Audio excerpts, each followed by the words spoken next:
I want to invite you to assess your energy. Where are you at this morning?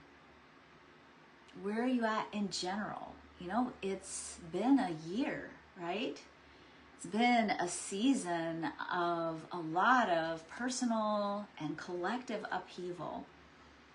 And certainly, you know, we've come to the end of summer. Traditionally, it's a time when we are focusing back on, you know, getting back into our rhythm of autumn, of school.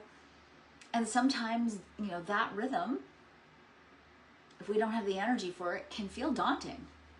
I will share with you that I personally have been in a very long season myself of really struggling with my own energy. I've been through my second Saturn return, and you know, I don't burn out in the way that, say, someone with an undefined sacral might burn out, but sometimes it's a struggle to tap into the energy, to keep going, to stay, you know, inspired, to do the work that you know you need to do to stay on, you know, stay in alignment with purpose and mission. So even, I mean, I'm going to say not even for me, you know, I will say that I've had a really rough year, and it's just in maybe June that I've started to come out of it a little bit. And part of coming out of it has been giving myself permission to define burnout my way, right? I might not be on the couch incapable of movement like I see sometimes with some of my clients, but my burnout is kind of like, I live at half, right? Everything feels like half. Like, I don't really want to cook. I kind of cook, but it's like, it's not that great. I don't put a lot of heart and soul into it. I show up for work. I'm here. I'm doing the work. I get stuff done, but there's a spark that I don't tap into. That's how my burnout looks. And one of the things that we talked about yesterday is that, you know, when we are either looking at our own human design, or we're looking at clients' human designs, if this is what you do professionally, if you're a coach or a therapist, you know, we have these rigid formulas and these rigid definitions for things, including for things like burnout, right? We say burnout looks like this. The World Health Organization has a definition of burnout. And by the way, I don't think it fits most of what I see in my clients who I think are burned out. When we don't understand how to A, define it for ourselves, and B, interpret it through the lens of the chart, we don't know how to tackle it. And we don't always notice that that's what's going on, right? We think, oh, it's my job, or it's my relationship, or it's something else. And we don't realize that it's in here oftentimes. And it's oftentimes a symptom of dissonance between our authentic self and, you know, our real life. And sometimes the prescription for that, for healing that dissonance, is getting back in touch with the body and tuning into the body and really getting clear about how does it feel in my body, and does this decision feel right for me or not. And one of the things that I really love about having the privilege, I feel like, to share human design with the world, and especially, you know, when we use quantum human design, is I've learned through working with clients how to build a framework that allows me to really customize how I work with my clients.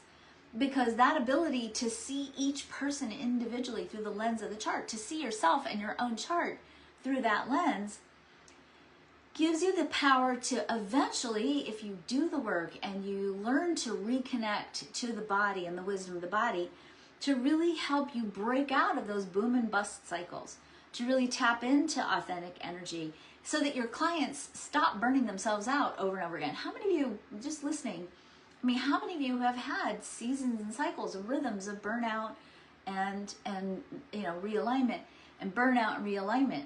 You know, I'm not going to say you're never going to burn out again, but you're going to catch it sooner. You're going to be able to break out of it faster, and you're going to see it for what it is and recognize that you're not stuck in these chronic boom and bust cycles with energy. I think the other piece that it does, especially again when you understand your chart or you understand your client's chart, is you stop them from second guessing themselves. You stop them from second guessing themselves so that they start getting this depth of self-awareness that helps them really look at what do they need to do to understand what's happening, right? To recognize that there's an adjustment that needs to be made, and to be able to do that adjustment effectively. So I have been talking for the past few weeks about quantum wellness, and I've been talking a lot about my brand new book, which is stuck in limbo. That's probably the best way to talk about this book. I'm having such a mysterious experience with this book. I'm not going to get into all the specifics, but man, I just got caught in just a huge disruption in the publishing industry, and just the timing was such that this book is sort of available, but not completely available. It is available in paperback on Amazon. It is not available in paperback in other retail establishments. It is available in ebook format, I think, on Amazon. The audiobook is also on Amazon. I don't know what's going on with this. You know, this is something that's so beyond my control. I'm not a publisher, and I am not a distributor. It is just what it is. And so I do want to bring us to some information in this book today, because I want to show you one of the questions that came up in the masterclass that I taught yesterday was, what does it look like when somebody's conditioned? How do the different types show up in their conditioned state? Now, I don't want to get too formulaic. It's dangerous to talk about human design through the lens of formulas, because then if we don't fit the formula, we think, oh, I'm still wrong even in this system. And it is important to understand that the different types usually show up burned out in different ways, and they look different and they feel different. So what I want to do with you today is I'm going to read to you some stories, because this book is really all about storytelling, and so is quantum human design. Quantum human design is, at its root, a storytelling tool. And by the way, if you're interested in learning about this for yourself, or you want to learn how to help your clients rewrite their stories, all pro quantum human design trainings are on sale. Our quantum human design levels 1 through 4 are on sale for 22% off until September the 4th. I'll post the link below. In the stories that I'm going to read you, I'm going to read what the conditioned and often burned out expression of each of the 5 types looks like. So I think sometimes it's easiest to understand through the lens of storytelling. So I'm going to read you a story, or I'm going to read you 5 stories. 5 stories about how each of the types might look, how you might look, how it might look for you if you are experiencing deep conditioning, a deep disconnect from your authentic self, and maybe, you know, experiencing that dissonance between your authentic self and your life. So we'll start first with the initiator. That's the quantum human design name for the manifestor. So if you are a manifestor, this story is for you, or if you love a manifestor. She had a reputation for doing her own thing, and for being emotional when she didn't get her way. This didn't always translate well in her relationships. Her parents were constantly frustrated with her, judging and scolding her for her temper and for being impulsive. She was often punished harshly, and learned quickly how to hide her emotions and desires in order to stay safe and to avoid feeling overpowered. She always felt like others were watching to see what she was up to, so she learned to get better at hiding as she got older. Eventually, she hid so well that she forgot her power. She learned to suppress her anger and her creative urges. She learned to play the game to fit in and to use her energy to be good. But deep inside, she knew it wasn't right. She could feel her inner self calling her out, begging to follow her creative instincts. Inside was a rich, inspired world, one that spoke to her in flashes of inspiration and insight, and begged her to follow these vital prompts. She couldn't really explain it to others. It was almost a primal, powerful voice pulling at her as she followed her daily routines. The louder the voice, the more uncomfortable her life became. She began to realize she'd abdicated her power in every area of her life, including work, relationships, and even in the way she nurtured herself. She was exhausted and depleted from trying to hold it together, denying and trying to ignore this powerful voice inside of her. She realized she needed to break free.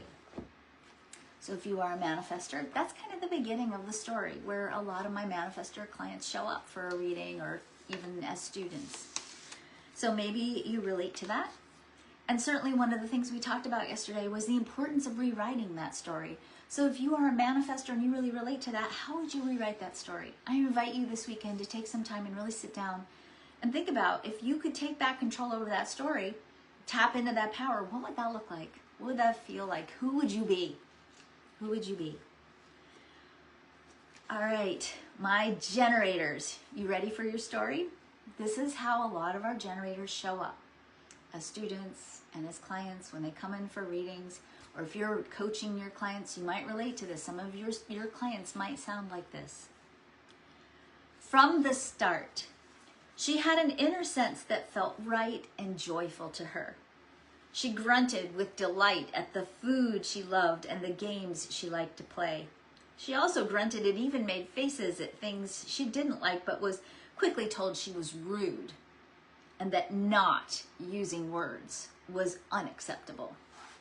She was told repeatedly that you don't always get to do what you want, and that sometimes you have to follow the rules and what's expected of you, and do what you're told you have to do to get good grades, to get into the right clubs and social groups and the right school, and to have a successful career, and more. She learned to disconnect from her body's wisdom and to ignore inner signals of what felt right and wrong. She learned to make decisions with her mind, doing what was logical and reasonable. She learned to follow the rules and do those things the world told her she needed to do to be successful. She settled for a quiet life of mediocrity. She learned to numb her frustration with food and media, telling herself that someday she'd be free. Sometimes she'd try new things, but she'd always hit a plateau and feel frustrated and quit. The frustration always made her wonder if life and work was just meant to be hard and boring, and that there was no way out until she retired, when only then she could follow her passions and do what she wanted to do. Until one day she realized she couldn't live like that anymore. So that is usually a story, somewhat of a story, similar story that I hear, variations on it, of course, about my generator clients. That's where our generators oftentimes start out, or that's how their burnout is experienced. Our generator types usually don't burn out in the way that some of the other types do. They will burn out by being or feeling mediocre or settling for mediocre. And oftentimes I have to, coach them back to remembering that you're supposed to live at full spark, right? You're supposed to be dynamic and alive. That's the nature of the sacral. When we talk about the manifesting generator types, right? When we talk about the manifesting generator types, remember we're talking about a hybrid type. So if you're a manifesting generator, then you may have related somewhat to the manifestor story. And if you need to, you can go back and listen to that again. And you may have related somewhat to the generator type, but you have your own story too. And that story is, again, born from that disconnect between your authentic self and your life out here. And when our manifesting generators show up for readings or as clients, or if you're a manifesting generator, you might find yourself here. Here's how your story might look. She was born in a hurry. Even as a baby, she seemed in a hurry to meet and overcome milestones. As she grew, she began to explore how much she could do at the same time. Sometimes she got a lot accomplished. Sometimes she made a mess of things and had to go back and start over. Sometimes it seemed that she was skipping from thing to thing to thing.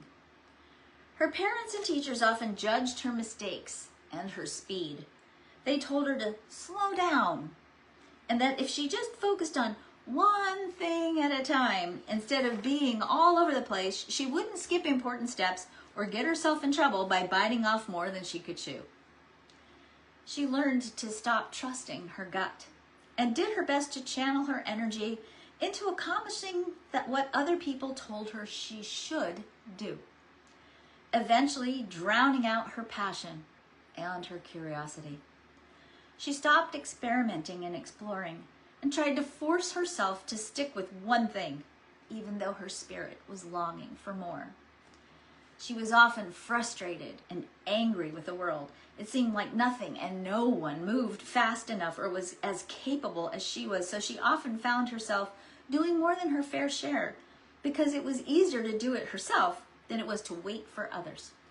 She was impatient, had big ideas, and pushed to implement them, even though it often felt like she was pushing against right timing and the resistance of others. At work and at home, she carried more than her fair share of the load. And though this was a way of avoiding the frustration of having to try to get others to go at the same speed at her, she was angry and resentful. Eventually, she found herself burned out, settling for less than what she wanted. She numbed herself with food and media. She felt overwhelmed, cut off from her passion and power, and overcome with the frustration of wanting more. She knew she needed a radical reset for her life. It was time for a change. So maybe, if you are a manifesting generator, you might relate to that. And again, maybe you want to take some time this weekend and think about if this story was a chapter, and this is where the chapter started, and this character was going to go through a redemption arc, what would that redemption arc look like? What would it be like for that manifesting generator with all that frustration and anger to transform that into effectiveness, into alignment with the expression of your full potential? All right, let's talk about our projectors. Again, I'm reading from Quantum Wellness. We're reading the story prompts, and the story prompts in this book, every layer of the chart has a story prompt in it. These story prompts are designed to sort of, first of all, help you see that where you are is normal, and help you gain back control over the story, to start thinking about, if this was my story, if you relate to these stories, how would I rewrite it? How would I change this story? How would my character go through the redemption arc so that I'm living a different story? I'm living in a different expression of who I am. So our projectors. Remember, projectors are a type that when we talk about burnout and projectors are a type that absolutely can burn out massively. When you have an undefined sacral, and that's going to be manifestors, projectors, and reflectors, the potential for burnout, or the way burnout expresses itself, tends to be more like the standard definition of burnout that we accept as a society. So that's the crash and burn, the physical exhaustion, the depletion, the lack of, being able to find the drive and the energy to go out in the world. And projectors of all the types tend to be the ones, when they show up for a reading, are the ones that are experiencing the greatest amount of really massive, not only emotional and spiritual burnout, but physical burnout. Just FYI, the generator types, they can kind of fake it. Even if they're not having a great time and they're not loving their lives, they can still get up and go to work, which is, a mixed blessing, right? You can still get up and go to work, yay, but also you hate it and you're exhausted internally. Your fire goes out. For the projectors, it's all of that, and the body oftentimes goes offline too. So here's where a conditioned, burned out projector, here's how their story might look. She knew things. Even as a small child, she knew things about people that either left them astonished or made them feel very uncomfortable. Truth would spill out of her mouth, and it seemed to her as if her insights were simply common knowledge. Her parents and teachers were often shocked by her boldness and maturity. She was told to keep her insights to herself. She often felt as if her voice and her words had no value, even though she knew that the things she knew were true and helpful. When playing with other kids, she was often accused of being bossy or controlling. She was left out of the games on the playground because the other kids thought she was weird and different. Sometimes the energy of everything around her felt like it was too much, and she would collapse with exhaustion. Her exhaustion often looked like anxiety or overthinking. Sometimes her body would get sick if she felt overwhelmed. Her parents pushed her to do more, take initiative, and put ourselves out there, but pushing felt wrong and like pressure. Despite that, she tried and only exhausted herself more and felt confused about why things didn't work out for her like they did for other people. It didn't seem fair that she should do all the things she was expected to do and try with great effort and still not have the success that seemed so easy for others. As she got older, she realized that she had insights that others didn't have. She knew how to make things better and more efficient. She worked hard to try to get others to see what she did, but they often didn't hear her or resisted her information. For short bursts of time, she could do more than everyone else. But at the end of the week, this left her feeling depleted and struggling. She was overlooked for promotions and opportunities, even though she knew she deserved them. She felt invisible, overworked, and bitter, until her body gave out and she crashed. She knew her body was telling her it was time for a change, time to discover how to transform her relationship with her worth and her need for validation. It was time for her to rest and become the leader she knew she was designed to be inside. Maybe if you're a projector, you relate to that. Again, I want to remind you, this is the conditioned expression of the types. This is not how you're supposed to be living. You're supposed to be tapping into a great life force, a purpose and a meaning and a direction. And the very first step, which is what we talked about yesterday, and I'll post the replay for the masterclass. The very first step is getting back in touch with your body, remembering your body's response to the world, and remembering what does it feel like when it feels right for me, and what does it feel like when it doesn't feel right for me. And so if you relate to this, or you're feeling like there are elements of these stories that still feel true to you, that's okay. This is not, you're not stuck here. You're not a victim here. This is self-awareness that's going to give you an opportunity to remember who you are. And the very first step is following your strategy and authority for your type. Okay, so following your strategy and your authority for your type.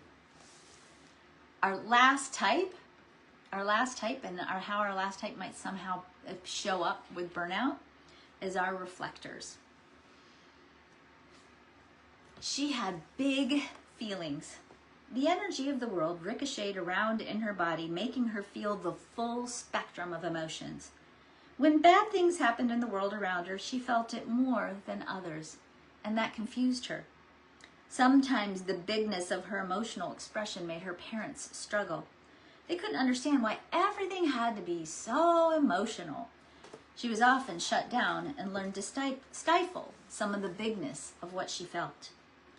She had a big personality and could light up a room. She often had more energy than others, which led her to learning to tone down her personality.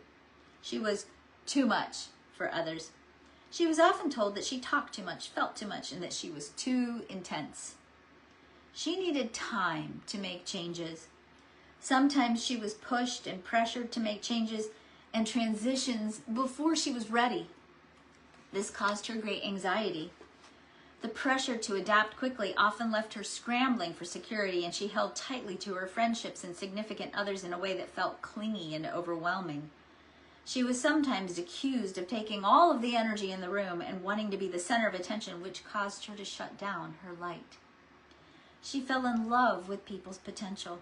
She could see the potential in individuals, communities, and even the world. This made her perspective idealistic and often disappointing. It took her a long time to clearly see whether someone was actually fulfilling the promise of their potential. She coached and supported her loved ones and friends until the disappointment was overwhelming. It took her a long time to break these bonds, and this left her depleted and heartbroken. She had spent a lifetime diving in and then trying to figure out how to get out of commitments and promises. She put all her heart and soul into everything and had a hard time setting boundaries and walking away until she couldn't do it anymore. And so she then decided, you finish the story. You finish the story. So this is just, again, not a one-size-fits-all approach. You might have experienced burnout very differently.